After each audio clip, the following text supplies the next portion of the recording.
Hey, today's episode is brought to you by sunsetlakesebede.com. Head over, left is best. Coupon code gets you 20% off. Sunset Lake Sebede, one of the best Sebede outfits out there. Why? They have tinctures. They have tinctures with melatonin. They have tinctures in multiple flavors, in multiple concentrations. They have fudge. They have Sebede coffee. They have smokables, pre-rolls, little keef as well, which is nice on its own or as part of the entourage effect, if you will. Sunset Lake has lotions, unscented, best for me. They also have salves with arnica that are good for your muscles. Sunset Lake Sebede, they have sour gummy with Sebedes. They have Sebede with melatonin gummies. Try them all, folks. Do yourself a favor. This is a great company. They are movement partners. They practice great farming practices. There's no pesticides in any of their Sebede. Why? Because they use integrated pest management. They practice regenerative farming with the University of Vermont that they developed.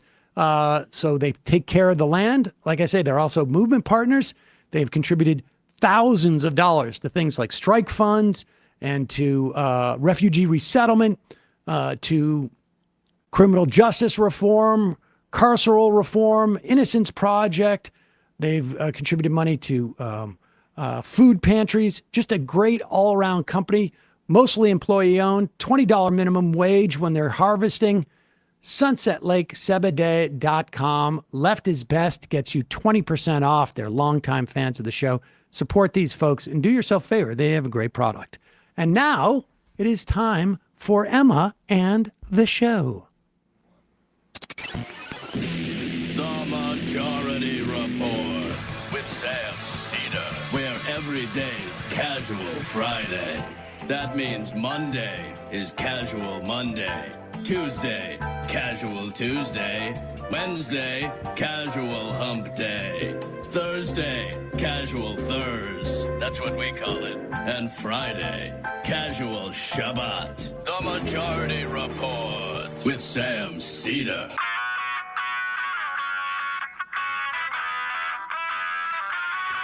It is Friday, June 30th, 2023. My name is Emma Vigeland, in for Sam Seder, and this is the 5-time award-winning Majority Report. We are broadcasting live steps from the industrially ravaged Gowanus Canal in the heartland of America, downtown Brooklyn, USA. On the program today, David Griscom of Left Reckoning and Jacobin. Woohoo! He'll be with us breaking down the week in news.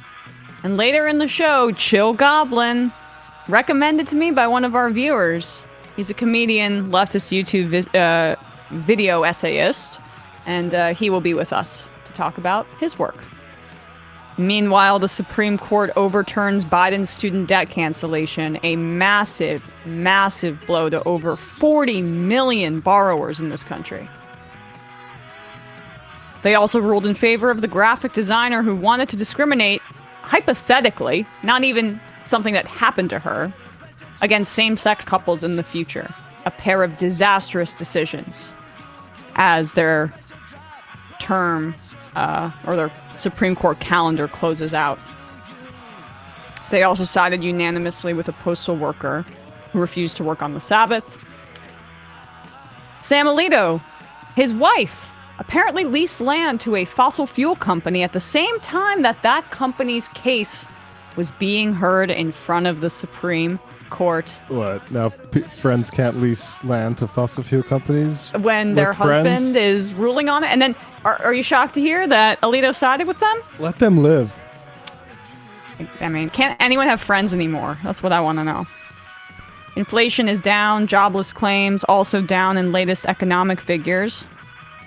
The DOJ has been unable to find documentation backing Trump's claim that he had a, quote, standing order to declassify documents.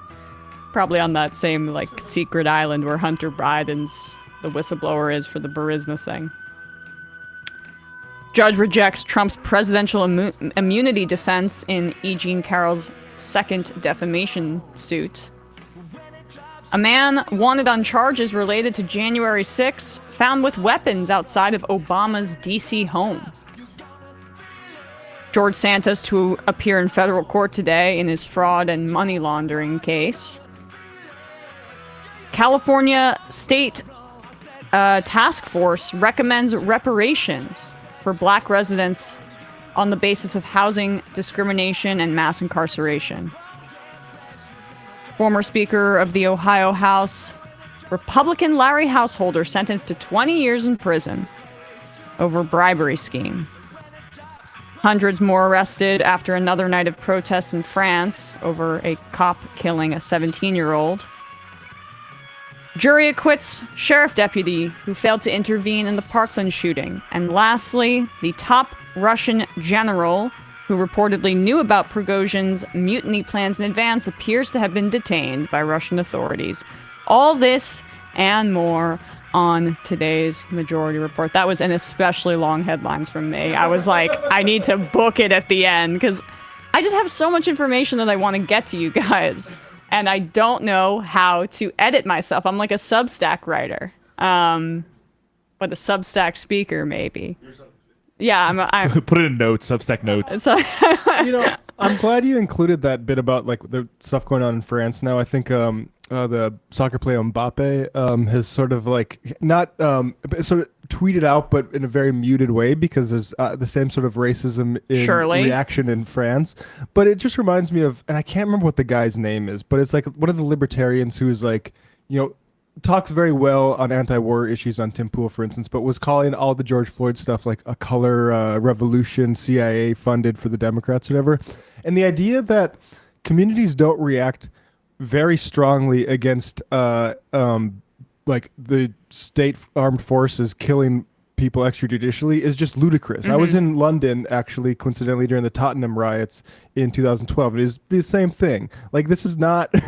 The idea, like, the right has convinced themselves that this is all sort of like a psyop and these instances are being used is, I think, ridiculous. Yeah, absolutely. But obviously, the big news of the day is the fact that the Supreme Court has handed down two disastrous decisions overturning student debt cancellation and allowing for discrimination against same-sex couples in the case of the graphic designer. We'll start here with the student debt one. The major story, though, that ties these cases together is that after oral arguments occurred in both cases, the plaintiffs standing their claims of harm were found to have been fabricated. Let me repeat that. The underlying harm in these cases, both of them, is false. On the federal student loan front, these are federal student loans, and yet the states were claiming that they had standing. Kagan went after that in her dissent in this case. There was a glimmer of hope at the start of the day because they had ruled there were two cases that one of them didn't have standing, but then in the second one they just took the opportunity to overturn Biden's student debt cancellation for 43 million borrowers. But part of the issue here is that when Biden introduced the student debt plan in late August, the forgiveness plan, the attorneys general from a bunch of Republican states immediately sued. And their case was hinged upon a claim that Missouri's higher education loan organization, known as the Missouri Higher Education Loan Authority, MOHELA for short, would be harmed because of the policy. And the Debt Collective and the Roosevelt Institute did a FOIA request, which they then shared with the New Republic. And there was an internal impact analysis from MOHELA back in, again, that Missouri Loan Authority back in May, which showed that they would make money, make $97 million annually after the student debt cancellation went into effect. So the standing in that case is fabricated. It wasn't harm. It was the freaking opposite. And so now these tens of millions of people are going to be prevented from getting their student debt relieved based on a case where the plaintiff isn't even being harmed. And it's just extra gross that they chose to rule and say, well, this other case doesn't have standing, but this one does. When we already know. I mean, it's all a fugazi. And Biden does have the ability to go back and try this again under a different authority. This was the authority that a lot of people on the left were advocating for, the one that would be broader, and why he chose not to do it, the Higher Education Act. This is why, quote shook ones, there's no such things as halfway crooks. Yeah. You got to do it. And like, that's the lesson here. And Biden needs to act in some fashion. There's no, look, I'm not surprised at this. This is what happens when you have a Supreme Court. They exist to bat shit like this down. The question is, like, what is Joe Biden going to do about it? Is he going to say, oh, ho, ho, I'm vote harder? Because I'm not here for that. Well, we'll play what he had to say yesterday in the wake of the affirmative action decision, but it's still clearly very relevant today in a second. But yeah, I mean, and it's as insufficient as you'd imagine. But he should be looking into an alternative route here using the Higher Education Act signed in 1965, which essentially gives the Department of Education broad authority over everything involving grants, federal student loans. 90% of student loans in this country around held by the federal government. And that authority is much more enshrined. But you know, even John Roberts in his majority opinion was trying to preemptively beat that back. It doesn't mean Biden shouldn't try, especially because this was already sent out to people. I mean, like, this is a central campaign promise, just from an electoral perspective for Biden. Let's go. Start it again. I mean, he should at least make all of it 0% interest going forward. All they accomplished is getting people's information so they can start payments up. That's all they accomplished with that little thing. And it's not acceptable. No. And on the other decision from earlier in the day, discrimination against same-sex couples, let's be clear, this was another case in which, after oral arguments happened, it found out that the plaintiffs just were making up the harm that is the undergirding of their entire case in front of the court.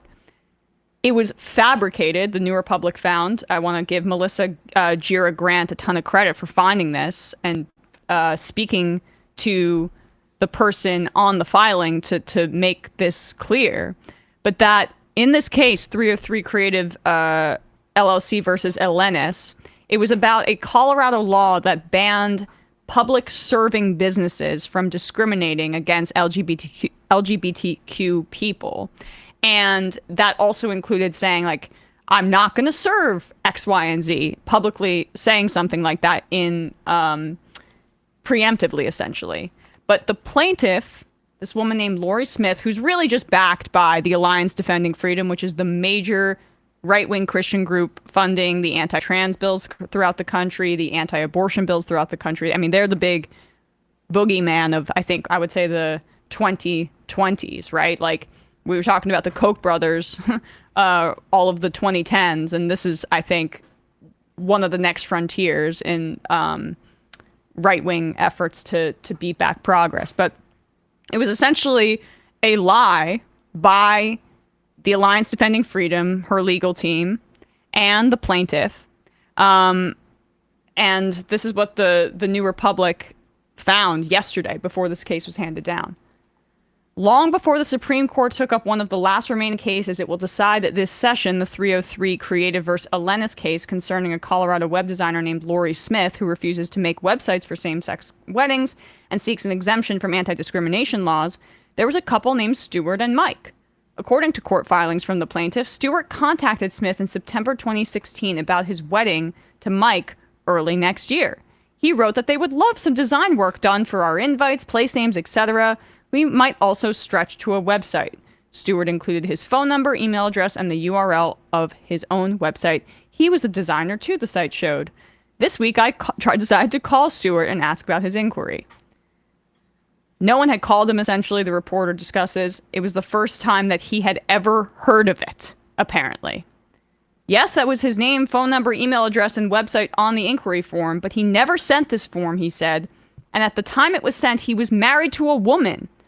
The quote is from him, "If someone pulled my information as some kind of supporting information or documentation, somebody's falsified that," Stewart explained. Stewart's last name was not included in the filing, so we will be referring to him by his first name throughout the story. "I wouldn't want anybody to make a wedding website," he continued, sounding a bit puzzled but good-natured about the whole thing.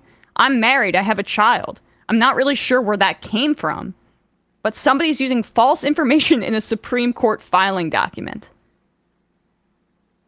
When Smith and her attorneys, the Christian right group Alliance Defending Freedom, or ADF, brought this case for the first time, it was to the United States District Court in Colorado in 2016, and they lost. Smith and ADF filed the case on September 20th of that year, asking the court to enjoin the state anti-discrimination law so that Smith could begin offering her wedding website design services to straight couples only. Up to this point, Smith had never designed any wedding website. In fact, her website 6 months prior to the lawsuit being filed in 2016 does not include any of the Christian messaging that it did shortly afterward, and today archived versions of the site show. The initial lawsuit did not mention the Stewart inquiry, which was submitted to Smith's website on September 21st, according to the date stamp shown in later court filings, indicating that she received it the day after the suit was originally filed. So basically, she's a patsy. I don't know what she's benefiting from with this. I'm not a conspiracy theorist, but look. This is all simulated bullshit. She could totally be making some money off of this. Let's just be real. Yeah. I know it's simulated, but like, I want to lay that out because these are two major cases. This latter one opening up much broader implications for cases that the ADF is going to keep funding. They'll find their next patsy.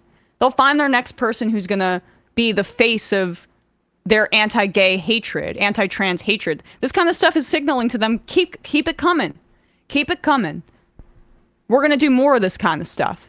And unfortunately, this is the way that our president has responded. Response is too active of a verb. Responding is too active of a term to describe what he's doing here. This is what he had to say yesterday in the wake of the affirmative action decision. Do you worry that without court reform, this conservative majority is too young and too conservative, that they might do too much harm? Well, I think they may do too much harm. But I think if we start the process of trying to expand the court, we're going to politicize it maybe forever in a way that is not healthy. That you can't get back. That you can't get back. And I think, maybe it's just the optimist in me. I think that some of the court are beginning to realize their legitimacy is being questioned in ways that hadn't been questioned in the past. And I think there's a concern on some, maybe even the Chief Justice, that maybe we better. Well, in the independent legislature's decision, it looks like maybe Roberts had that in mind. I don't know. I don't either. But you could. The optimist could hope so, right? Hope so.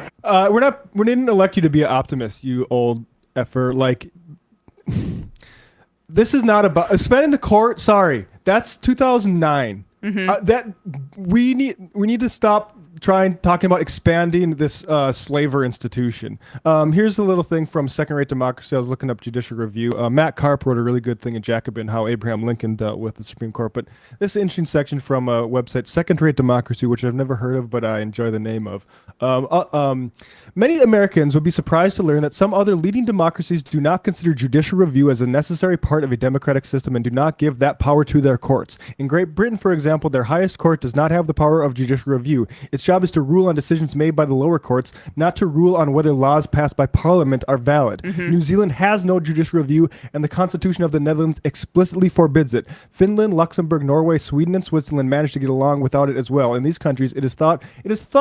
Here's a crazy thought. It is thought that the legislature, the elected representative of the people, is the most appropriate arbiter of constitutional issues. It is seen as undemocratic for the views of unelected justices to override the views of legislators who represent the will of the people. And anybody who is not on board with that, anybody who has this naive, oh, let's just expand it, let's just add a few more. I'm sorry, that's not even it. More high priests. I mean, that's what we need, Exactly. I guess. More high priests who have lifetime appointments, are completely unelected, and they have the capacity to strike down legislation from.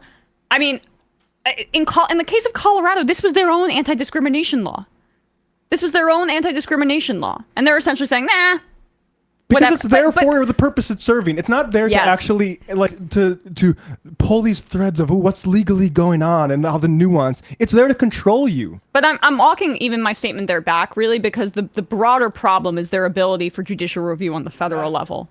It's the federal level. And another person I'll plug is Jeet here had a great piece in The Nation about how it is insufficient to talk about these kinds of tweaks and reforms. We need to disempower the courts. That was his ultimate thesis in his piece. And essentially, we need to end, as Matt was saying, the ability, I mean, at the very least, severely restrict judicial review over federal legislation.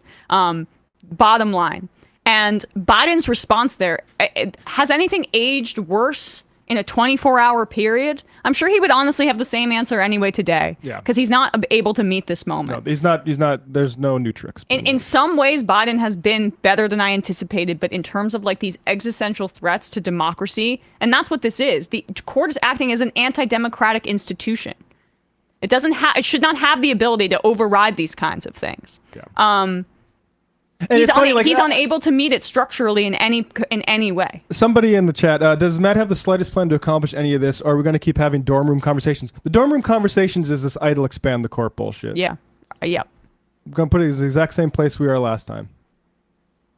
I mean, get serious, person in the chat. Like we need, get serious. like to put it more pointedly, you should not like. I think like voting the question on like who you should vote for. I think typically vote for Democrats because labor's behind them. As far as giving money, like unless they are like maybe Cory Bush is going to be forthright about this member of the squad, but you should not be giving any money to somebody who has even an expand the court initiative. This is about getting rid of judicial review and.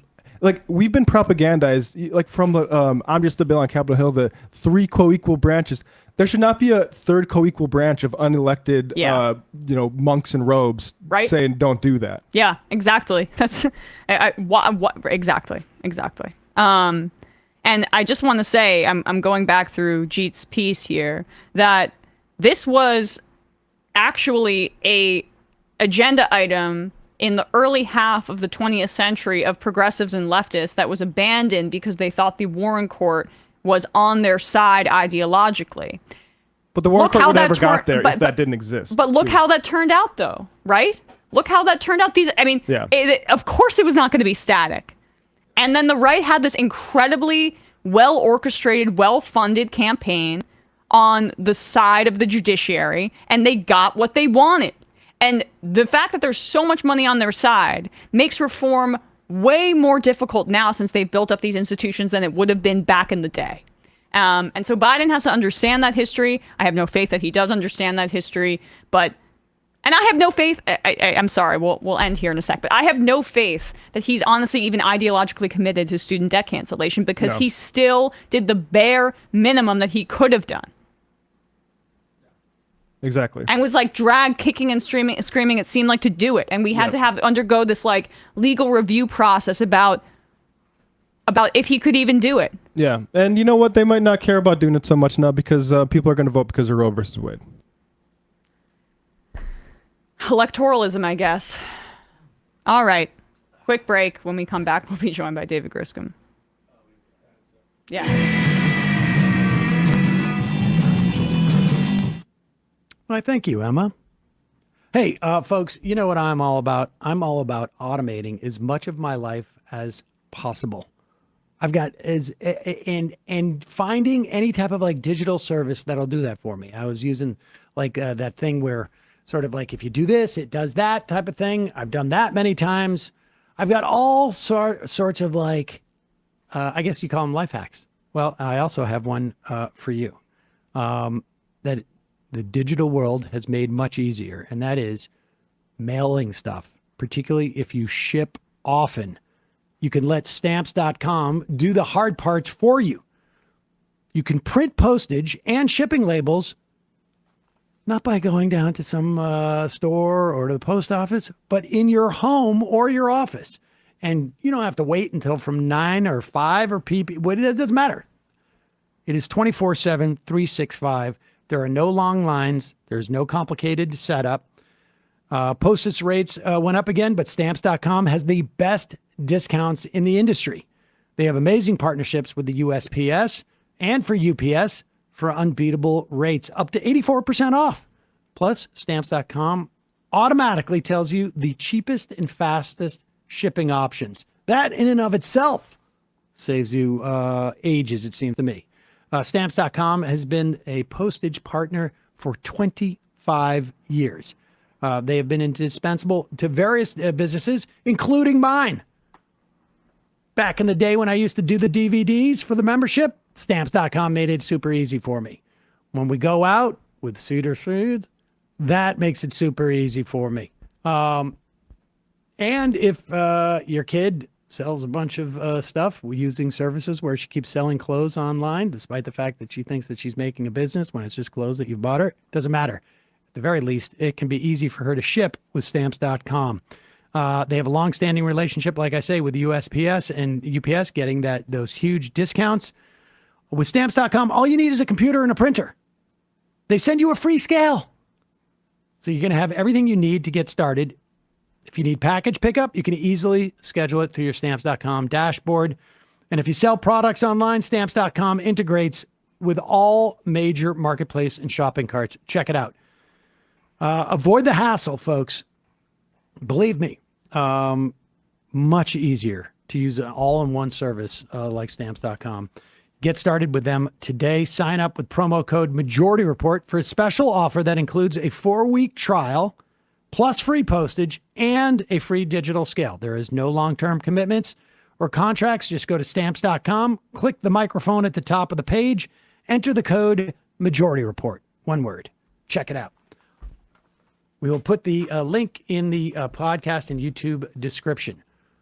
Also, sponsor for today, if you smoke or you vape, now is the time for you to stop. Well, really, the time for you to stop was yesterday, or really, frankly, months ago.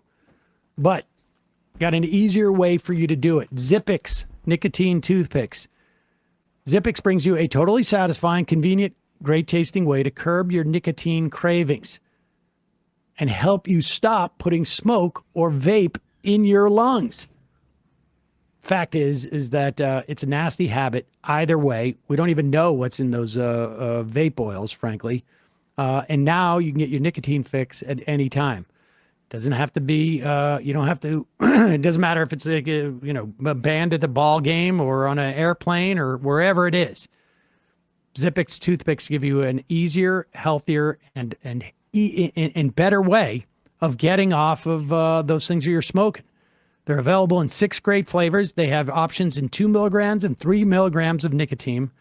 They are one of the most cost-effective nicotine products on the industry. And for someone like me, who used to have a problem smoking, got off the cigarettes, finally, it took years and years. Do not start. I'm telling you right now. Zippix also has caffeine and B12 infused toothpicks. And you can see me plucking on them almost all the time. Zippix have already helped tens of thousands of customers leading a healthier lifestyle. If you smoke or vape, now is the time. Ditch the vape, ditch the cigarettes. Get some nicotine-infused toothpicks at zippixtoothpicks.com today. Get 10% off your first order by using the code MAJORITY at checkout. Your lungs are going to be glad you did. In fact, everybody around you who's not going to have to smell that stuff is going to be glad you did. And just a disclaimer, this product contains nicotine, which is an addictive chemical. You must be 21 or older to order. Zip more, smoke less with Zippix nicotine toothpicks. Now back to Emma and the show. Back. We are back, and we are joined now by David Griscom of Left Reckoning, of Jacobin, of TMBS as well. David, thanks so much for coming on and breaking down the news of the week with us. Yeah, very happy to be doing it. Anything you want to plug really quickly, besides, Left Reckoning, of course? No, I mean, check out Left Reckoning if you're not already listening. We've got some good stuff coming up in the next couple of weeks, taking a deep dive into the drug war with Ben Fong on the Tuesday show. So keep your eye out for that. Oh, that'll be great. Check out Dave and I on Left Reckoning where you can learn this sort of thing. That's what it means to be a mighty man of valor. Exactly. We teach people to be mighty men of valor, whether you're male, female, whatever. Can you tell me what the context of that one is? This one? Yeah. That's what it means to be a mighty man of valor. You do not see the Josh Hawley clip? That's Josh Hawley. Oh, God. Yeah, I mean, at the men's conference? He's youth just the pastor. blandest dude of all time. He really just does not stick in my mind. You know, I couldn't pick him out of a lineup, honestly. Him and Tom Cotton, I mentally mix them up all the time. Oh, yeah. Right. It's very easy to do.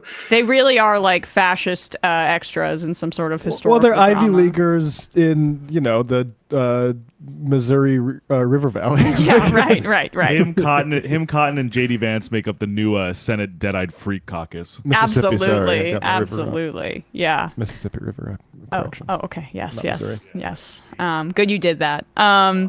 So, David, what's your reaction immediately to what we're seeing this morning from the Supreme Court? I mean, obviously we started off the week okay, right, with the independent state legislature theory being struck down. So pretty good news. The worst elements of like anti-democracy on the right were at least stymied for the moment. And then it just kept getting worse. Affirmative action in colleges struck down yesterday. Then this morning, two disastrous decisions, one in LGBTQ discrimination, and then obviously the student debt cancellation being struck down. Yeah, I mean, we can maybe talk more about like those individual cases and like what they mean. But I mean, I agree with what y'all were saying before. I mean, I think that truly like the left in this country needs to get a little bit more bold about talking about this anti-democratic institution and like rejecting this idea too that like this is something new, right? That this threat is new. Like certainly there's a particular ideological makeup of the court, but this threat is always sitting on top of democracy. These kind of arguments, about, we got to look out for the court because the court could turn this way or that way, has always been a way to try to, push people, force people to fall into line when it comes to, presidential elections. And look, it's just as Matt was saying too, it's like what drives me nuts about this conversation is people start to become very American centric, right? By saying like, well, if we don't have a Supreme Court, right? If we don't empower the Supreme Court to sort of overrule democracy, overrule Congress, then the entire country will go into chaos. And when you look at like the American system compared to other, systems that you would typically compare American democracy to, they don't have this kind of bizarre unelected council of, priests overruling democracy. And like there's a very clear American history of progressives and socialists and radicals challenging the system.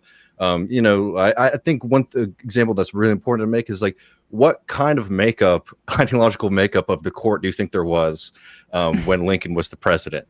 Right? Do you think these were very nice liberals? No, these were very nasty racist. And thank the Lord that the radical Republicans at that time said, hey, we're not going to play this game with the courts. The country is moving in this direction, and we're not going to wait for the elite consensus of people from the top law schools in the nation to basically fall into line.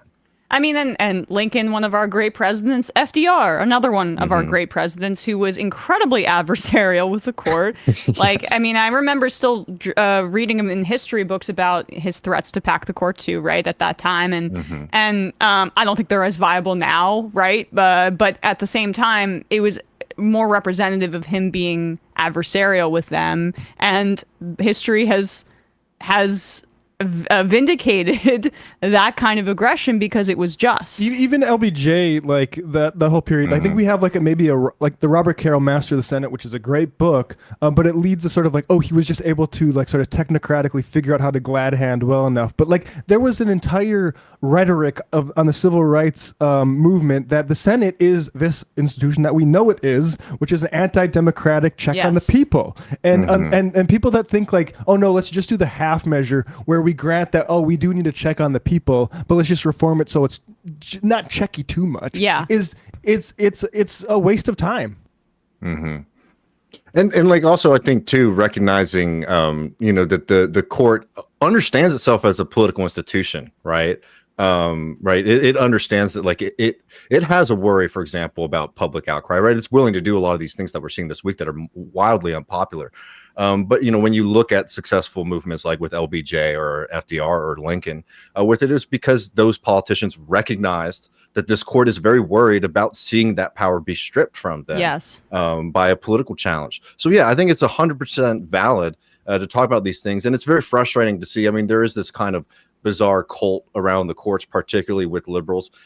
My one hope out of all this kind of bad news is maybe these things will start to sort of break down that mythology about this, being an apolitical institution. No, it's a very clearly political one. That's why we talk about it so much. Yeah, and I just we had someone just write in and say, Frida T. Law, without judicial review, these anti-trans laws that have been struck down and these extreme anti-choice laws would not be struck down. The problem isn't Marbury versus Madison, it's FedSoc and a rigged, illegitimate court. Expanding the court is the only reasonable and pragmatic solution. Frida T. Law, thoughtful comment. I appreciate you writing in, but there's an alternative there.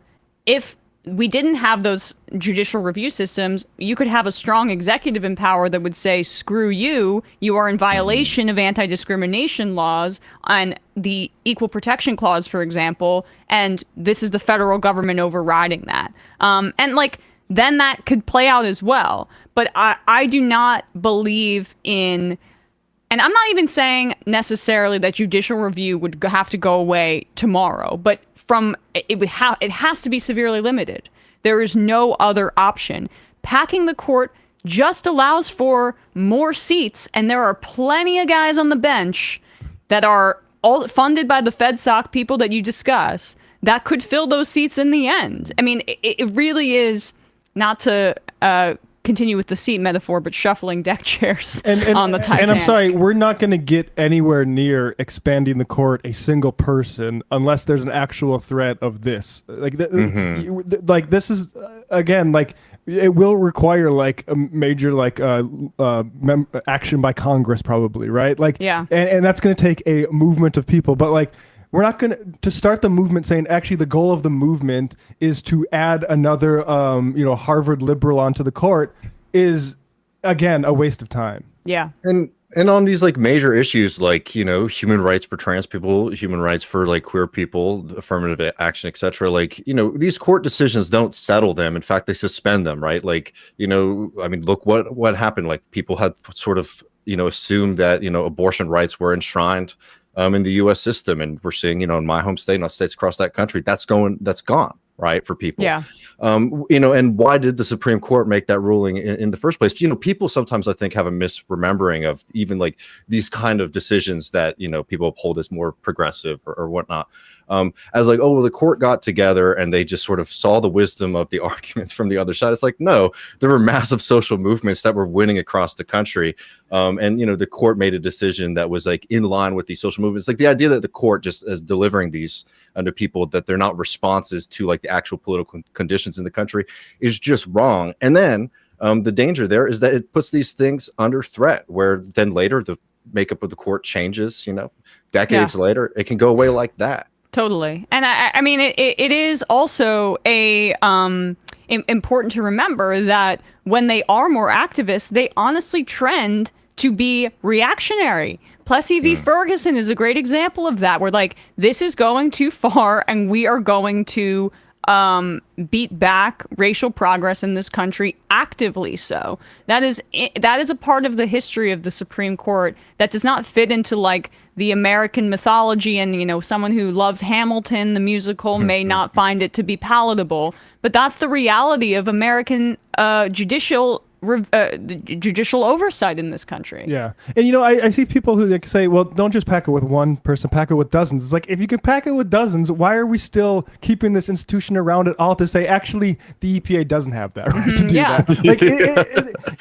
And we saw this play out with Roe, right? It did not protect it put in stasis the political argument that we should have been having about Roe, which is women should be empowered over their health care by the government with single payer. I mean, basically, these are the things we have. You should be empowered to go get that, whether it's trans affirming care or whether it's abortions. You should be empowered to get that. And this whole privacy thing, it just put that on ice until it was able to be rolled back by the right. Yeah. Let's play this really quickly, David. I want to see what your response is to this. Kamala Harris yesterday at the Global Black Economic Forum in Louisiana. She's asked here about the Supreme Court ruling overturning affirmative action in colleges and universities, essentially. I don't even know what to say about this response.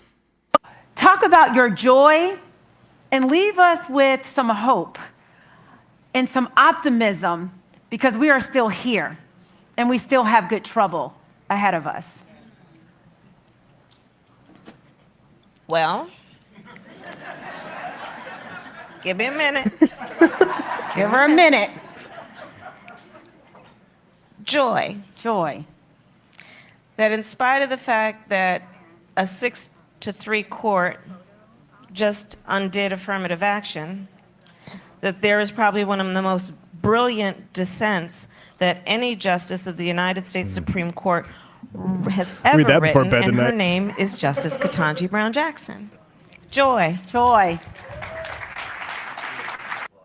Joy in losing. Yes. That's beautiful. And just to say that the woman that was interviewing her there was the CEO of TIAA, the bank. So I imagine she's getting into. I imagine she's getting into a lot of good trouble. Thasunda Brown Duckett. Yeah, she's just finding her joy with a 8-figure bonus or something like that. We're still here. At the Economic Forum. Yeah, I'm sure you're going to be there. I mean, that's beautiful, honestly. But look, I mean, she's a bad politician, Kamala Harris, and in my opinion, look, maybe Ketanji Brown Jackson is impressive to me, and I think her opinions have been. Yeah, I'll appreciate a good dissent as opposed to not. Yes. But it's a dissent. But the problem is that she's only one person, and I don't want to have her be a mascot. I want her to be effective, and so that's not. Yeah, the way this was supposed to go is that in my sort of Obama era belief in the Supreme Court, it was like the Alitos. Those are supposed to be the mascots, just lashing out in their little dissents with their little rhetorical flourishes. But no, they own this crap now, and it's the same sort of bullshit. But they actually win. And it's like this, I'm sorry, it's just like this bizarre fantasy that a lot of liberals have about the court that this is where ideas go to spar, right? The most brilliant minds in the American society are going to go. And, you see this a lot when people complain Clarence Thomas doesn't ask a lot of questions, when they're hearing a case. It's because he already knows what he's going to do. Right. Because he understands that this is a political institution and he's going to rule politically. It's almost refreshing. It's all right, well, you're at least just being honest about your process, dude. And I'm sorry, it's just this is I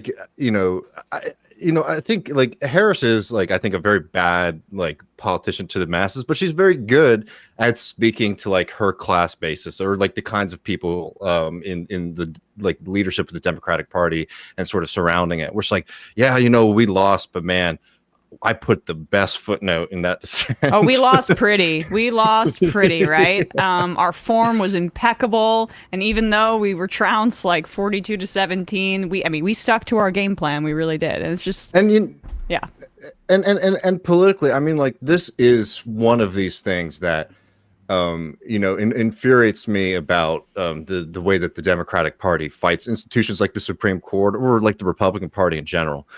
Because all this stuff does is it continues to demobilize people, thinking about student loan debt, right? A lot of people were very excited. I mean, myself being one of them, I have, significant amount of student debt, as do a lot of working people, a lot of working Texans.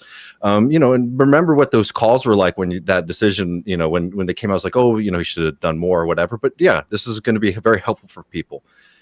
Few months later, people aren't, watching the process and seeing, the incredible dissents on these things. It's demobilizing. And there was a really good investigation after the most recent midterm elections in Texas done by Texas Tribune. I'm forgetting the author, where they did something that people very rarely do, which is talk to non-voters. And ask them what they think, and despite the kind of idea that non-voters are sort of ignorant or not following things, it's no, a lot of these people were people who maybe came out very hard for Obama in 2008, 2012, and saw that, their standard of life declined after being promised so much and having this feeling that maybe politics is not a way that I can improve my life or my community's life. Now, obviously, like I'm involved in politics. I want to change that mindset. But look, what does this kind of thing do for turnout? What does this kind of thing do for people? Like even dropping Biden and like the leadership of the Democratic Party, what does this do to us? Right? Like if I want to go out and knock doors for a progressive candidate in Texas, and I say things like, we want a Green New Deal, we want a just transition, we want Medicare for all. Well, people will say that sounds nice, but I've been promised a lot of really nice things before, right? And like these kind of things are really, really damaging, I think, to the politics of the Democratic Party. They're certainly damaging to the country.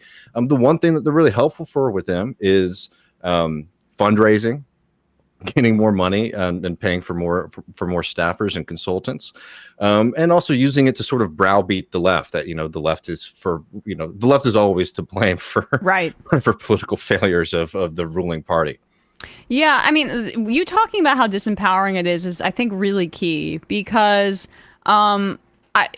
that's the anti-democracy of the Supreme Court. That is exactly what it is. It makes people feel even more disconnected from the direct democracy that should be a part of our society. I mean, the Senate does that with the filibuster. People have no idea. Why can't we get common sense gun control passed when it's like polls over 90% with most people? Or why can't we get, I don't know, just very simple laws that are people are in favor of? Basic gerrymander reform. Yeah, right, that kind of thing. Lincoln. And it's because of the institution of the Senate, but that's we're talking about how anti-democratic the Senate is. That's a way lesser level than what we're even talking about with the court here. Oh, Sorry, yeah, no. Matt, in my position, we'd have a unicameral legislature and no Supreme Court. I would love if the Senate was like an ornamental body. Exactly, yeah. Dress them up like the UK does the Lords. But yeah, exactly. here's a quote from radical Abraham Lincoln in his inaugural address in 1860. The candid citizen must confess that if the policy of the government upon vital questions affecting the whole people is to be irrevocably fixed by decisions of the Supreme Court, the people will have ceased to be their own rulers, having to that extent practically resigned their government into the hands of that eminent tribunal. Good, thank you, Lincoln, for those sorts of eminent tribunal. I mean, this is about principle. And, I need to correct myself a little bit. Ryan Cooper talks about judicial review, and it's a little bit overstating the case to say that it goes back to the founders even. It does not go back that far. And Cooper makes the case that actually the founders would be surprised at how far the Supreme Court has taken it. And so it would either take, action by Congress to say like, hey, you can't overrule us on this, or an executive to say, hey, you and what army, which has been happened before for bad reasons. But Phineas Erb writes in and is kind of not happy with our commentary. She was asked to leave on a positive note. She was asked to leave us with optimism and joy. It's crazy to me that you guys are doing this right now. My opinion is that I'm fine with people is trying to imbue joy into the public, but I think it's completely, for the most part, something that actually makes people angry because they don't feel joy that their student debt cancellation is not going to happen. I don't want bedtime stories from people who are supposed to be in charge of all this stuff. And I know this was about the affirmative action case, but still, I mean, it's the general posture towards the court that makes people feel like you're an out of touch elitist. It's bad politics. This thing where they're like, at base level. Yeah, like we hear you. The U.S. Department of Education 2 days ago posted a tweet saying, and look, this sensitive issue, suicide, talk about, so, I want to be, but they said, call this number if you're committing suicide. What they could have done is post research saying if you are indebted, you are 2.5 times more likely to commit suicide. That's where we're at right now. And so this Ted Lasso stuff, that I got mad about earlier, you have the levers of power. Yeah. Stop hearing us and act. Yeah.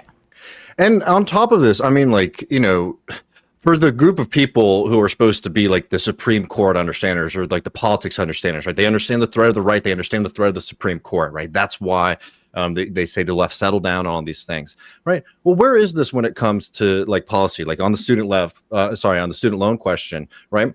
This only becomes available to the Supreme Court because of the way that Biden tried to cancel student loan debt. Right. There are many other options he could do. He could just cancel it all. By means testing it created this opportunity.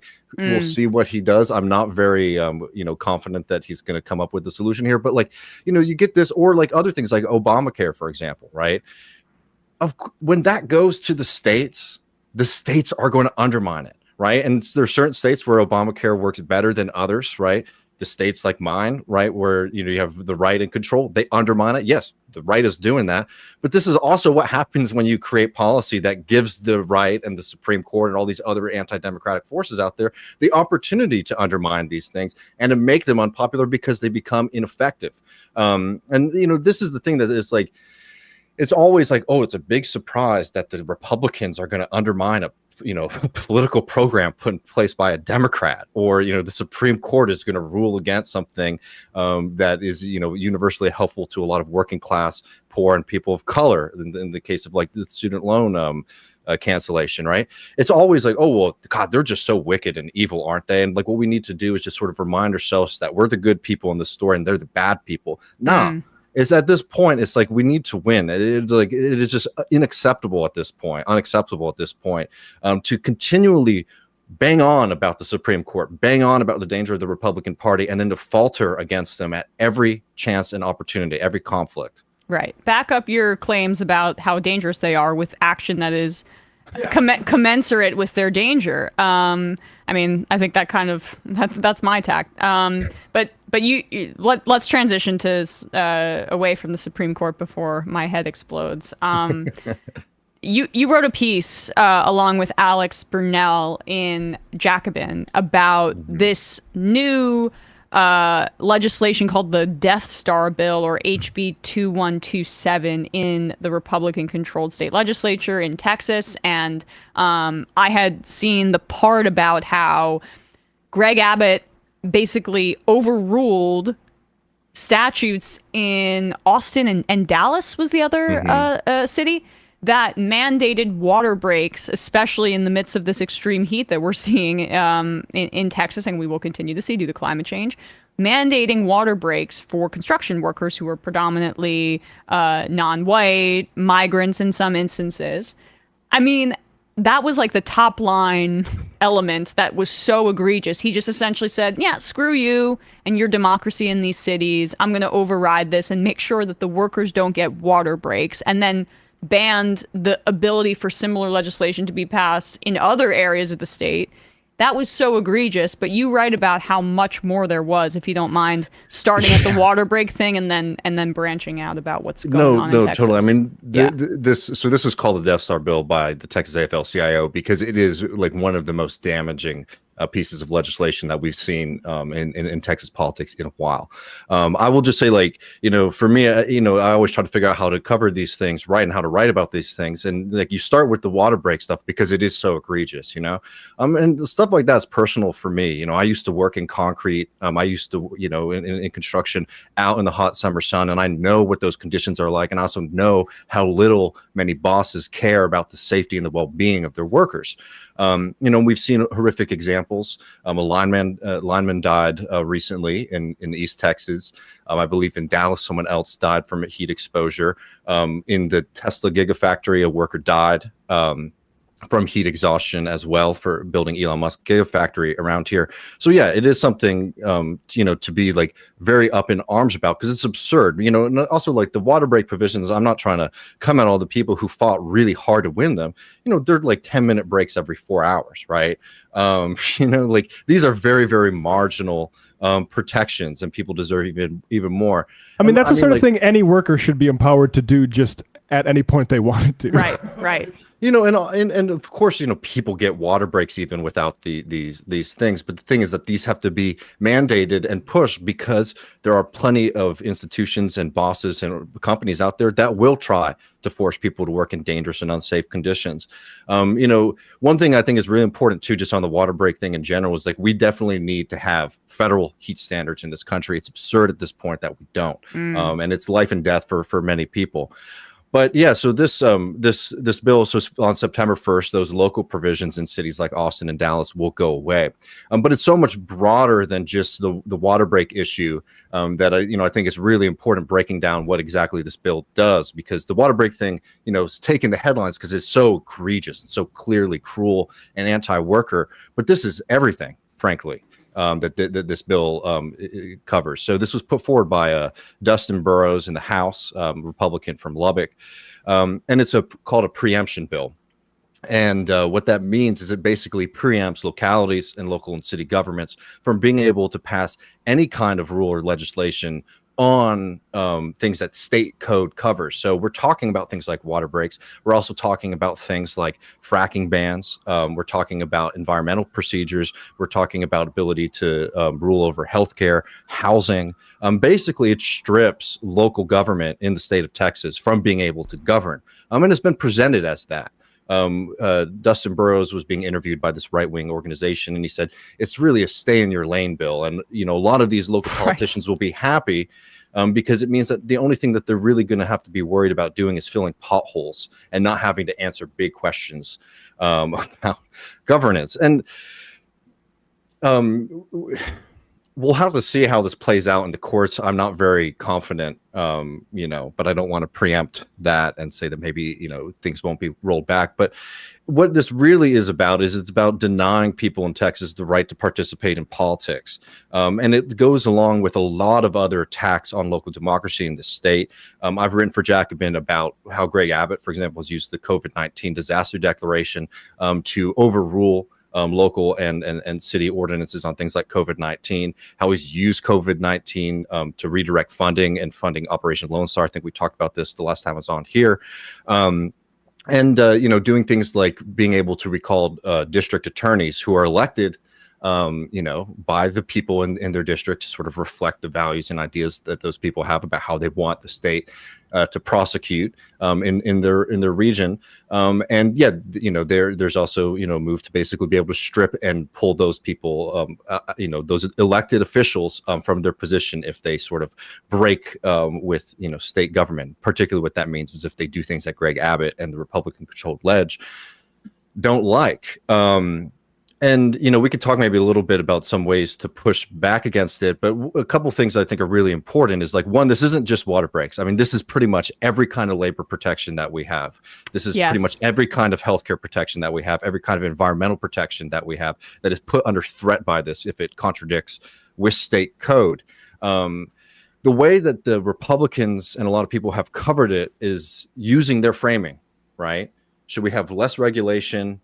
Or more local control, right? And I think that's a really dangerous and false framing because you're accepting the way that they want to put it forward, right?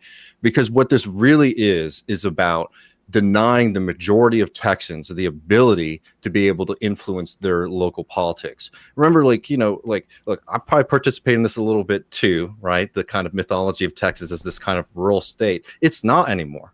90% of Texans live in urban environments at this point. So what this is taking away power from the majority of people in the state to empower the minority. And that minority is frankly the Republican Party, which not only on things like this, but on all sorts of issues like abortion to gay rights, it's really out of step with public opinion polling on all of these kind of issues. Like, Texas, yes, is like a Republican controlled state. In a lot of ways, the political map leans Republican. But if you look at like the actual opinion on a lot of these hot button issues of Texans, the way that the Republican Party is governing is not in line with these things at all. So the only opportunity that Texans have to maybe push for a more politics that's more reflective of their values and ideas has been on the local level. And that's why the Republican Party, they've been spooked by the potential of good examples, right? If working in Austin is better than working in a county outside of the city, that might be harmful for Republicans politically down the line. So this is an attempt not only to deny democracy, but also a response to a threat that they've been feeling that if, you can have more progressive politicians and policies in the major cities in the state, that might be threatening to their political power and legitimacy. I mean, and I feel like they might have lifted this a little bit from what is happening in Mississippi. I don't know if you followed that, but where the state legislature essentially has disempowered Jackson from doing a lot of things on a local city level and is overriding the ability of cities and parts of their state that are more diverse, more non-white people, maybe more of organizing action happening in those areas and attempting to cut their legs off from under them. It is the definition of big government that they're supposedly hateful towards, but it's I mean, and it also to return to your point about disempowerment, how disempowering is this, where you feel like you can't get involved on a local level in your city and try to advocate for positions that are going to help you, and that you're electing politicians that are supposedly representing you, but they don't have the ability to do so because of what Abbott and the Republicans on the state level are trying to do. So, and also like this is part of a larger trend. There's a lot of bills that have been sort of put forward to sort of limit local power and to sort of cement the power of the central government here, the state government. Yeah. You have this move to build a business court so that rich folks and businesses in the state of Texas aren't heard in the rest of the courts that we're in, but they can actually have a special district where their cases can be heard. There was another bill that was put forward to turn Austin into like a district of Austin, like a kind of, thing like DC where people are disempowered. And the city government here is basically run by the state. That didn't succeed, but like, this is like the attempt from the right. And what you were just talking about this being disempowering for both like local political movements and for local politicians, there's something that's really important too to remember that I think has also been uncovered, because this is just such a broad bill that it can be sometimes hard to talk about it just because it touches so many things. One thing that's really dangerous in this bill is it gets rid of immunity for elected officials. So what that means is that like if there is a local legislation that is passed in the city of Austin, typically that would be if you were to sue the city, you would sue the city over it. This would actually allow you to sue individual politicians, which if you want to talk about just already being disempowered, also like puts people in danger of themselves, their livelihoods, and their lives being put under threat.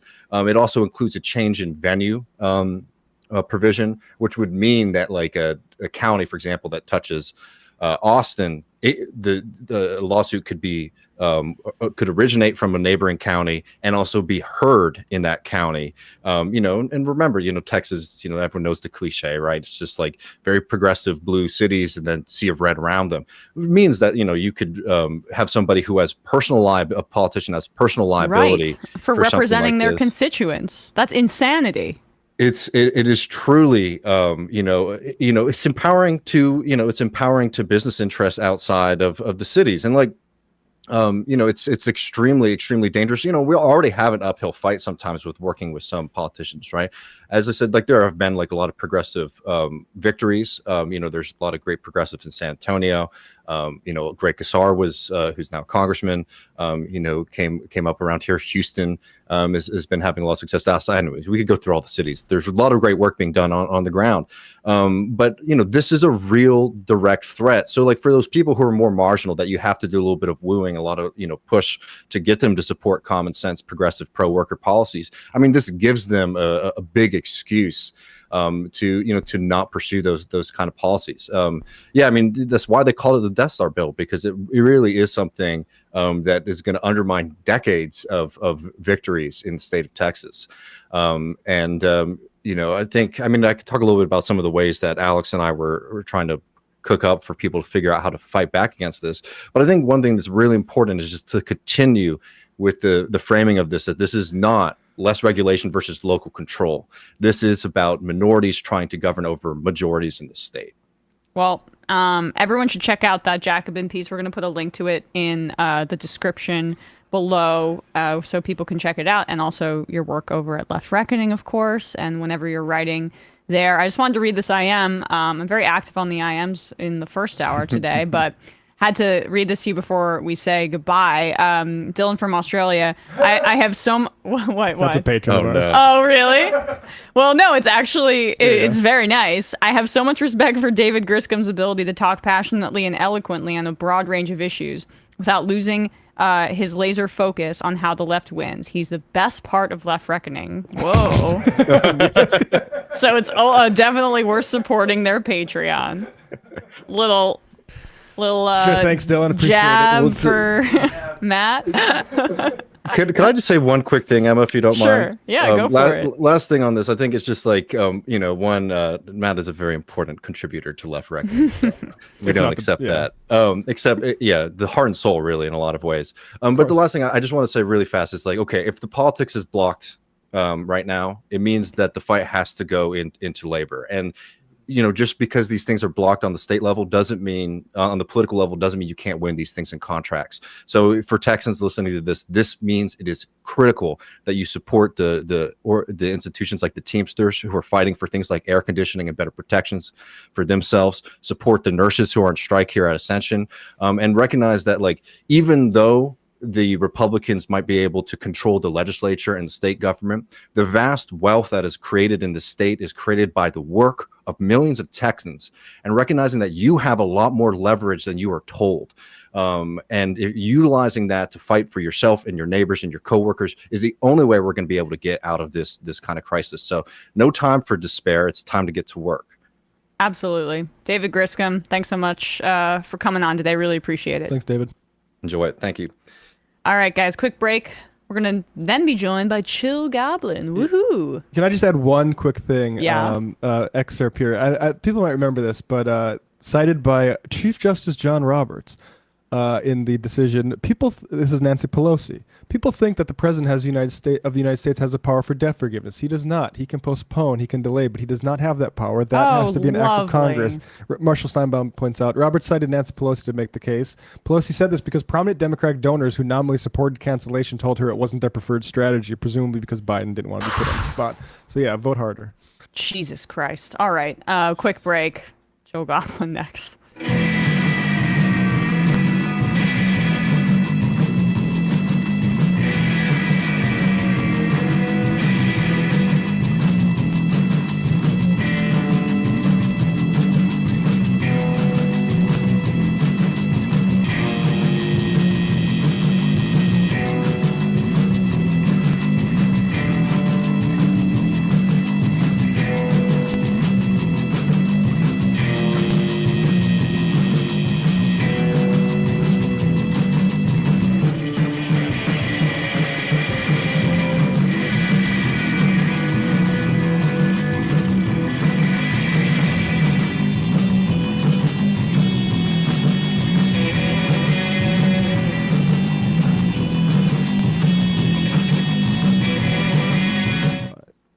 We are back, and we are joined. Oh, great shirt, Chill Goblin. Bye, Chill Goblin. I have the same one. Yeah, no coup. You know, I'll say something a little corny, right? So I wear that that shirt to bed a lot, and before my Tim Pool debate, I was trying to like channel some good energy. So that's what I brought with me to wear the night before. There you go. And for people just listening, it's the TMBS shirt. Chill Goblin, leftist, comedian, YouTuber, does video essays. Thanks so much for coming on, dude. Yeah, thank you so much for having me. This is awesome. So gotta say, I love your videos. First of all, I love the video essay format. I feel like it doesn't get enough love because it's not that monetizable if you don't have like a Patreon, essentially. And I know you do, so people should check out your Patreon. I do have a Patreon, yeah. But like, because it's so intensive in terms of like research and you do animation, which is incredible, and you know, having it scripted and laid out in this really storytelling kind of way, it's really labor intensive, and then sometimes it's hard to get like a ton of views on it, and I'm so glad that you're doing that format, because I think it's one of the best things that, you know, YouTube has to provide educationally.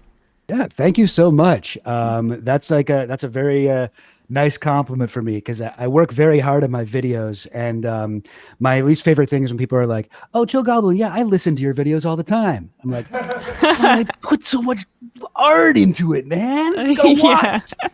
I don't know if we wanted to get into the JFK stuff too much, but the start of your JFK video. Oh, let's do that. Let's do that. This is. I mean, I was blown away by the animation here. Thanks. Yes. Hi there. I'm Chief Justice Warren of the Supreme Court, and I'm calling you to say congratulations. You've been personally selected by Mr. President Lyndon B. Johnson himself to join my new mystery squad. It's called the Warren Squad of super smart sleuths for seeing who assassinated somebody. We're going to solve the really important mystery of who killed the old president, Mr. John F. Kennedy. Am I speaking with a Mr. Alan Dulles? Yes, you are. Oh, okay, sorry. I know about all of the main guys, like Mr. Kennedy and Mr. Johnson and stuff, but I'm not too familiar with you, to be honest, so let's get to know Alan. Did you know the old president at all? Oh, I knew him. He was actually my boss until 2 years ago, this very day. All right, we can maybe pause it there. But I think, can you just talk about your animation? Because I think you really have represented Alan Dulles very well. Yeah, and like the ethos of Warren as when it comes to his investigation of the assassination, right? You got that as well. Yeah, a lot of inside jokes for my fellow JFK nerds there. But I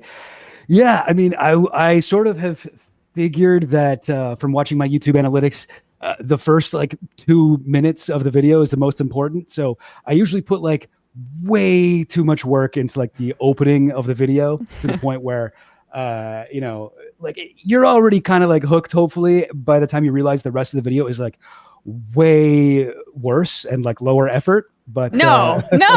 Well, because the rest of the video was, look, I mean, Matt is a big JFK conspiracy guy and conspiracy in the positive sense, I'm right? a conspiracy man, as Elon Musk would call me, yes. And he has sparked my interest, which is what led me to you. And I thought your video, if anyone wants to get just a rundown of a lot of the threads involved here, they should check out your video.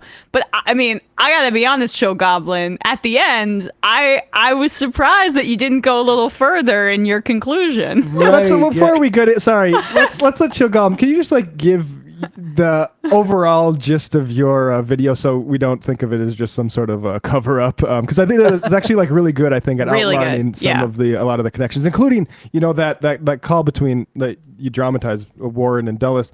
There's a call you can listen to where LBJ asks Warren to do this commission, and it is a weird call because Warren is not happy, almost crying on it because he knows what it means for him. Right. Yeah. Do they have that call? Did they ever dig that up? Because that's on the LBJ archive. I've heard it before. Yep. I have a recording of LBJ that I quoted in the video where he's telling somebody else about the conversation he just had with Warren. And he's like, I told him, hey, we got to make sure people don't think that there's a conspiracy here. Otherwise, we might have to blow up the world. And he was not having it or whatever. It's pretty intense. But so basically the thrust of my video is I lay out a pretty convincing case for the audience to believe that the CIA probably did it. Probably did the JFK assassination. And then in the last 5 minutes, I'm basically I don't know. I lean more on the side that it was probably just Lee Harvey Oswald working by himself. And I understand that that's a little bit of whiplash. That's a note I've gotten a lot from people who've seen the video, including my girlfriend, who's like, what are you talking about? It was clearly the CIA. What are you doing? Why are you pulling back here? But at the end of the day, so I sort of explained this more at the end of the video, but I think the CIA is a very, very bad group of people. They're not good. And I think that anything that makes people suspicious of the CIA is good. I think that's a correct opinion to have about the CIA, that they're untrustworthy. I think that if it did turn out that JFK was killed by the CIA, that actually wouldn't make the top 50 worst things the CIA has done. It wouldn't be that horrible. I mean, it's don't get me wrong, it's bad. I think I disagree with the idea of killing JFK, but still, I mean, I don't know. Pick up the Jakarta method and check out what the CIA did in Indonesia, because there's some really intense stuff there. Anyway. But yeah, I don't know. I did a lot of research. I gave it my best guess. I did go back and forth across that line, and I'm still not 100% either direction. I'm right. I'm 60% kind of I feel it makes more sense if it was just lone gunman. But I think what the kind of conversation, and I think I don't really have a too big an issue with you in the conclusion, because I think the important thing is Oswald, people talk about conspiracies as being disempowering and confusing, and I don't think this is one of those.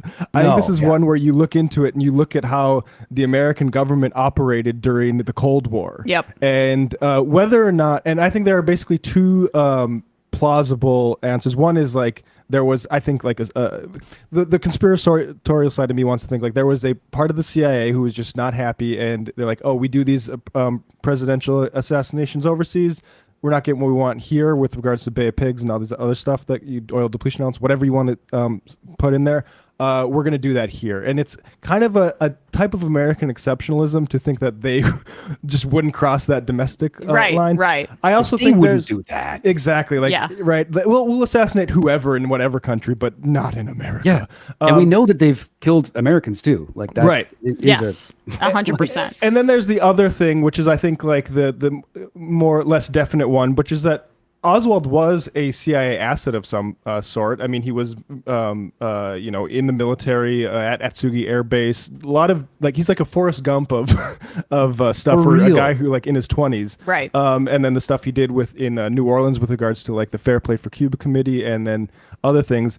I think it's possible that he was just some sort of asset that the CIA was using for these sorts of things, and then went sort of crazy and flew off the handle. That's not my preferred one, but I'm not discounting that one. Yeah. I think that like for me, a big thing is for me to like believe like 100% or well, I don't know. There's a variety of ways this could have went down, but I do think it's sort of important for the theory that there was a second shooter at the at Dealey Plaza that day. I don't see any really good evidence for that. It seems from everything that I can think of and from every angle I've looked at the assassination itself, it seems like the bullets came from one place. I mean, I know there's a ton of debate about that, but I don't see anything that's like super convincing that there was a second guy there. And it's hard for me to believe that the CIA would, I don't know, plan something that was just, this guy's going to get off an incredibly lucky shot out of this. And the Umbrella Man could have just been someone signaling. As well. I think a lot of like the Dealey Plaza anomalies. That's not my preferred place to go because I do think it is indefinite. Like the House Assassinations Committee in the 70s thought that they found sort of audio tape confirmation that there was a second shooter, and it turned out it might have been the way that the tape goes over itself. But I think a motorcycle or something. Yeah. But the other thing is like there's this story of like the first black Secret Service guy who was unceremoniously like booted out, and I think Talbot goes over this in The Devil's Chessboard, which is that he was alleging other similar plots in other cities around similar hairpin turns, and so I think that's something I'm less definite on about how much that is nailed down. But as far as like if you broaden it out to a larger conspiracy besides just Oswald, I think that's probably more promising than any of the Dealey Plaza ballistic stuff that I think is really I could go either way on. Yeah, I find the what's it called, like the forensic investigations of Dealey Plaza like the least interesting part of the whole investigation. Like once you start investigating the CIA here, you're like, oh, they were like actually working with the mafia. Okay, they were like trying to kill Castro. They were doing all this like. Everything you look into here for like what would the motivations be or whatever, like all the stuff with Ellen Dulles, Yeah, that part of your video essay is really, really interesting too. Just how tight the mob ties were with the CIA at that point in history as well. I mean, I know that's well documented, but you thread that in really well in your video. Thank you. Yeah, it's definitely like the CIA did nothing but like lie to the Warren Commission and cover things up. And was that because they killed JFK? Maybe. Could also have been because they were doing a million other like sketchy, evil things. So yeah, I find that part like really fascinating. Yeah. Also the what's it called? Oh, God, I can't remember. Operation Northwoods that we found out about in the 90s, and we only got info on that because of people being interested in the JFK movie from Oliver Stone. Yes, I mean that's the other thing is like the Oliver Stone thing, but even leading up to the Oliver Stone movie, which I think does deserve credit. I'm not super hot on it because it kind of turned me off. Really? This assassination stuff when I first saw it, I thought there's some weird emphases. I maybe need to revisit it, but it's definitely. Yeah, you're right. One inarguable thing is that it led to Congress to give documents to the people that have, again, actually illustrated things that we should know about our security state, and the sort of like the CIA should not get to determine like, oh, it's not that we killed the guy, it's just that we're killing all these other guys and we don't want you to know about it. Like, that's kind of the same problem, you guys. Yeah. Like, you are lawless murdering institution. Yeah. Right. Yeah.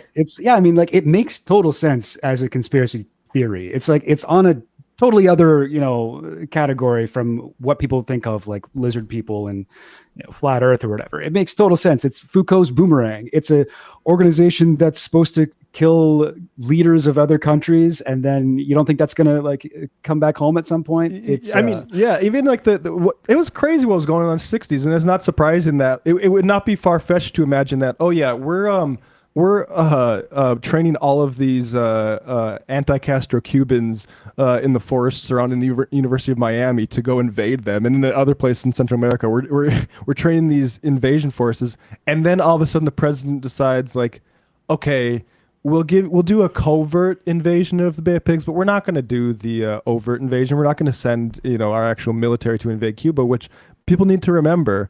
That was like in the first few months of Kennedy's administration. So it wasn't like he's like, oh, I got into office, let's do the Bay of Pigs. That was a plan under the Eisenhower administration. Eisenhower had heart problems in his second term. Nixon was the point man on the Bay of Pigs invasion. He thought he was going to be president. That was a very close election. I think the world would be a different place if he had won that election. I think we would have invaded Cuba then. And that's why like I've also kind of like, I have a problem with Chomsky on this because he says it's kind of pointless to look into all this stuff. And it's like, bro, you are having to fight for your life arguing that like Hillary is better than Donald Trump. Kind of for the same sort of like nihilism that it doesn't matter. Point. Like, yeah. That's it true. mattered, even though like JFK was like running. Yeah, if Chomsky was around then, he would have been vote for JFK. I think so. Yeah. I'm not sure how old he was at that time, but he probably was saying that at the time. He was probably like 12 or whatever. Yeah, I mean, who knows what he was in the 70s or the early? Yeah, I guess he was probably very young. Anyway, like that is a major difference. And look, it's one that is obscured a little bit by JFK's the way he ran in 1960, saying we're going to be actually the real hawks, and because he knew that Nixon had all these plans, and Nixon didn't want to tip him off because if you say we're going to do this, it kind of like blows the element of surprise. Like, but he learned quickly. Politics. I mean, he learned quickly that he didn't want to trust that entire cabal of freaks, and that was part of like where that separation happened. Well, yeah, because just to drive the point home with the Bay of Pigs is the CIA basically like there was a two-step process. They thought, okay, we'll do this covert invasion with these the people we're training, but once those guys get trapped on the beach, the president will have to do the rest. Yeah, right. And it really seems like that's what they thought. Exactly, and it was a good. Kennedy has some good moments of leadership where he did not do that, and there are bad moments as well. But those were, I think, and Kennedy himself was asked. There's a movie called 7 Days in May. And apparently, John Talbot in The Devil's Chessboard talks about this, where they say, could this happen? It's about a coup. It's about the military coupping the president. And this came out when Kennedy was in office. And JFK said, not just, willy-nilly that can happen, but if you went against the establishment in a number of different ways, including like that not invading Cuba thing and those sorts of things, then you might have some sort of, and he told that to a journalist, like you might have some worry about a coup happening in America. Yeah. Well, go ahead, Chill Goblin. It happened. Yeah. I mean, it's interesting. I do find the Bay of Pigs thing like super fascinating. I'm sort of new to the theory that it was all on purpose from the CIA's point up until when JFK, like, I guess, surprised them by not sending in an actual invasion. But I thought that the part in The Devil's Chessboard where he goes over it was pretty convincing, where he talks about how Alan Dulles was like vacationing at the time, and then somebody came to inform him like, oh, the Bay of Pigs is a massacre, like everyone is getting killed, this is a huge disaster. And his response was like, oh, cool, man. Yeah. Nice. Yeah. Right. He was Right just on like time. not at all like surprised and not upset. He was like, great. What'd JFK say? Or whatever. Like he was like, Yep. Like the guy who told him that was like, it was the most chilling moment of my life. Staring into the face of the demon or whatever, like the way he describes his reaction. I mean, and isn't it kind of widely speculated that to kick off the Spanish-American War, that the ships that was outside of Cuba, we blamed it on the Spanish, and we ended like The Lusitania. yeah, Oh right. yeah, I mean, That potentially was done by ourselves as a pretext for invasion. Like that, those kinds of tactics are pretty well documented as like tactics by our military and deep state.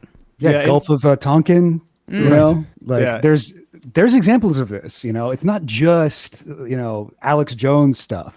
Like, this does happen. Yeah, Well, now that Operation you, Northwoods. I got to get to the other video on the psychedelic thing, just because. Sorry to cut you off there, Matt, but I want, before we run out of time with you, Chill Goblin. The other video that I love that you did, and we just had someone write in, Charlie Sheeher, saying that they love your work. He did a really great video about H.P. Lovecraft and his video on masculinity, which I have to check out.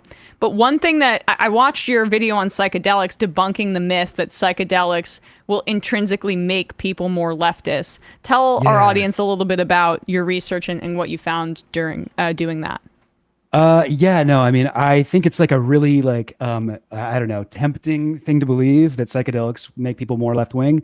I certainly have believed that.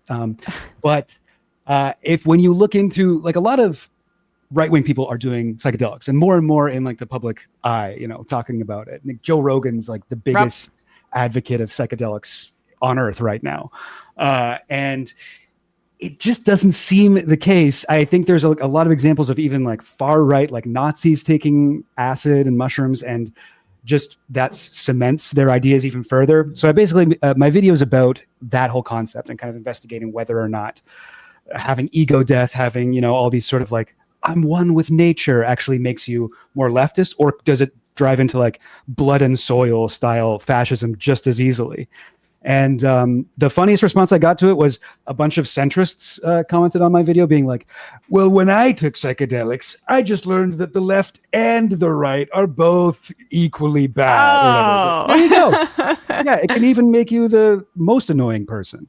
Yeah, right. So it just, I mean, in the end, I think it's tempting for people, once they take psychedelics and they have a different experience, to believe that they're doing more than just reaffirming their own pre-existing worldview. But like it does feed into a little bit of some of what we're seeing, or this like this crunchy kind of holistic pipeline to QAnon stuff, where there's like this whole group of people who believe that their kind of personal self-care and healthcare, or not even healthcare, I should say, but their personal enlightenment can come honestly purely from within. And I think part of why we're seeing some of that trend towards right-wing types like Rogan and stuff, and I mean, I love sports, right? Aaron Rodgers, I feel like, has gotten way more right-wing the more he's done ayahuasca, for example.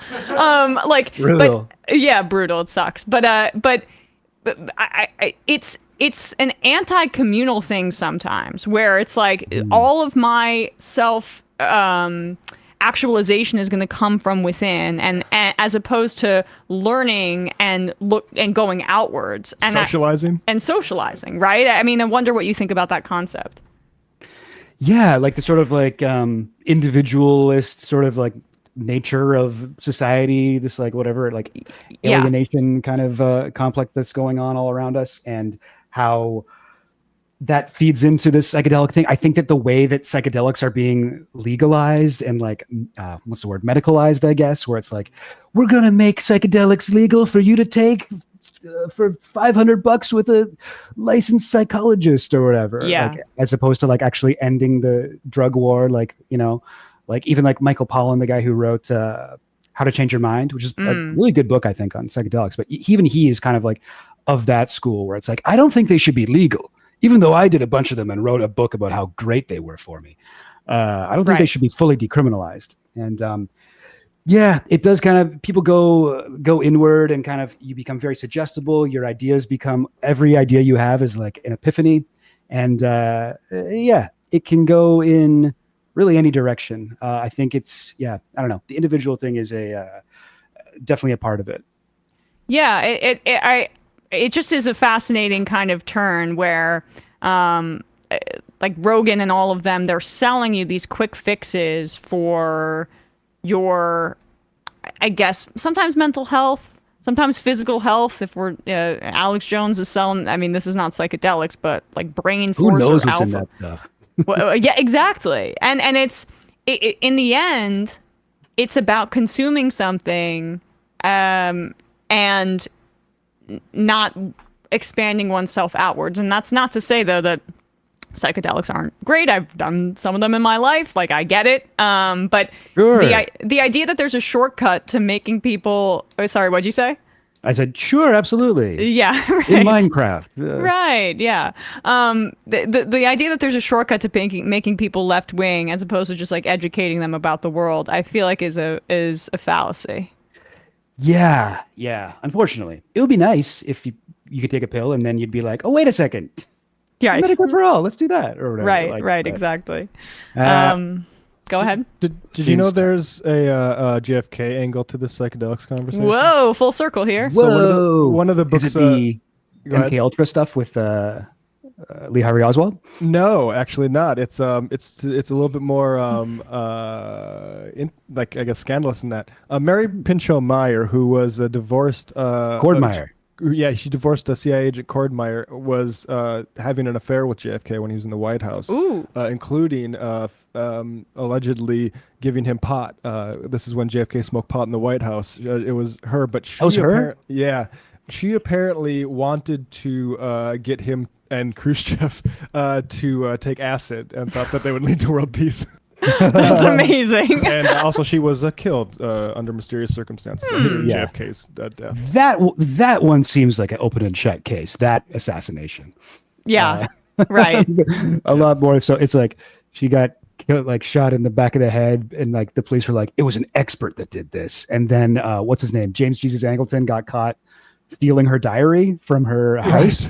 It was just like, oh, totally. This one seems much more likely a CIA conspiracy. Yep. Honestly, though, maybe like late, right before JFK's assassination, if he did acid with Khrushchev, that might have worked out a little bit better because weren't they they had that back channel where they were communicating outside of the watchful eye of Dulles and Co. I think maybe just do the diplomacy. I don't know if you need to put the psychedelics in there. You don't need to, but I'm just saying if it happened, it might have not worked out terribly. The back channel to save the world, I'm going to be tripping balls. I feel like you would have to have Castro there just to like keep everything, chill. I feel like he would be a better, person to trip with than Khrushchev. Oh, totally. I would love to do drugs with Castro. I wonder if Jesse Ventura did it when he went down there and hung out with him a bunch of times. I could totally see that happening. But anyway, Chill Goblin, where can people support your work? Please go to his YouTube channel, and then also, of course, like you have a Patreon where this is the best way to support your work. Yeah, I got Patreon. But yeah, check out my YouTube channel before you hit up my Patreon. Just make sure that you're into the stuff I'm doing. Chill Goblin on, I don't know, Twitter, Patreon, YouTube.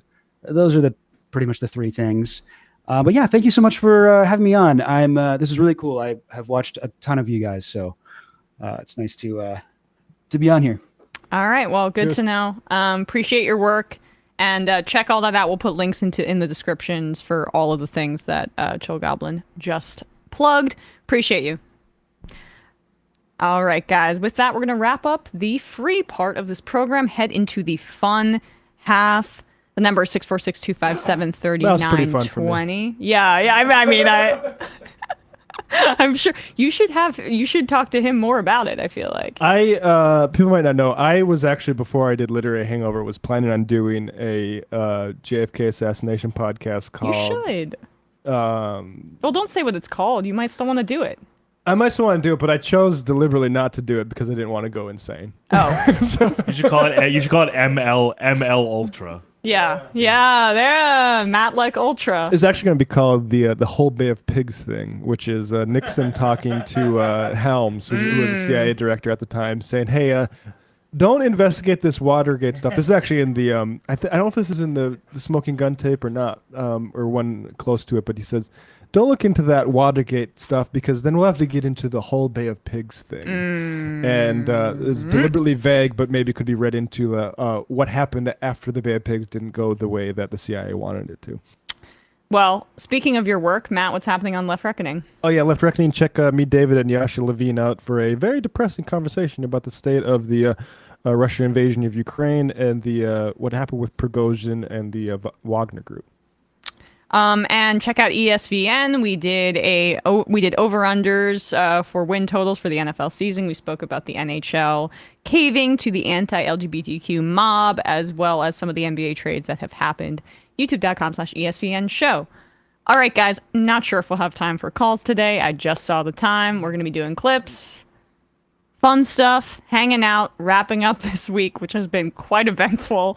Yeah, for people who don't know, we will not be live Monday, Tuesday, or Wednesday. Sam was very generous and gave us 3 days off. We will still have shows on Monday, and we will still have shows on Wednesday.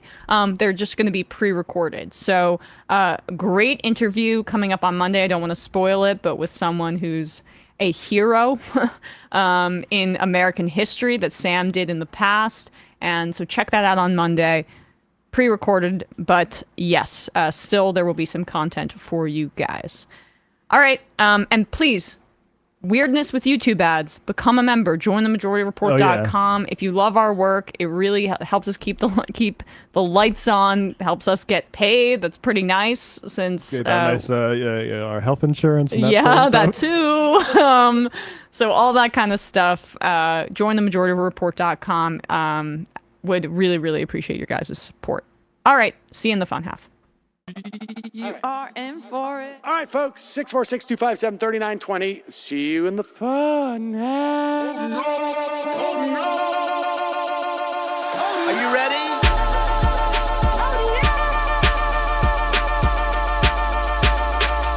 Who sent us this?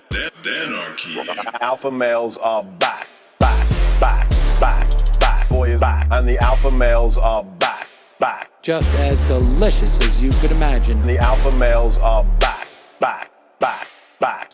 Boy is back. And the alpha males are back. Just wanna degrade the white man. Alpha males are back. I take all of it to my throat. Alpha males are back. Snowflakes has what? The alpha males are back. You are a madman. And the alpha males are back. Oh no, Sam Cedar! What a fucking nightmare! Bring back DJ Danner. Yeah, or a couple of them. Just put them in rotation. DJ Danner. Well, the problem with those is they're like 45 seconds long, so I don't know if they're enough of a break. That's fucking nonsense. You see white people doing drugs, they look worse than normal white people, and all white people look disgusting. And the alpha males. Psych. Fuck them. Snowflake says what? What?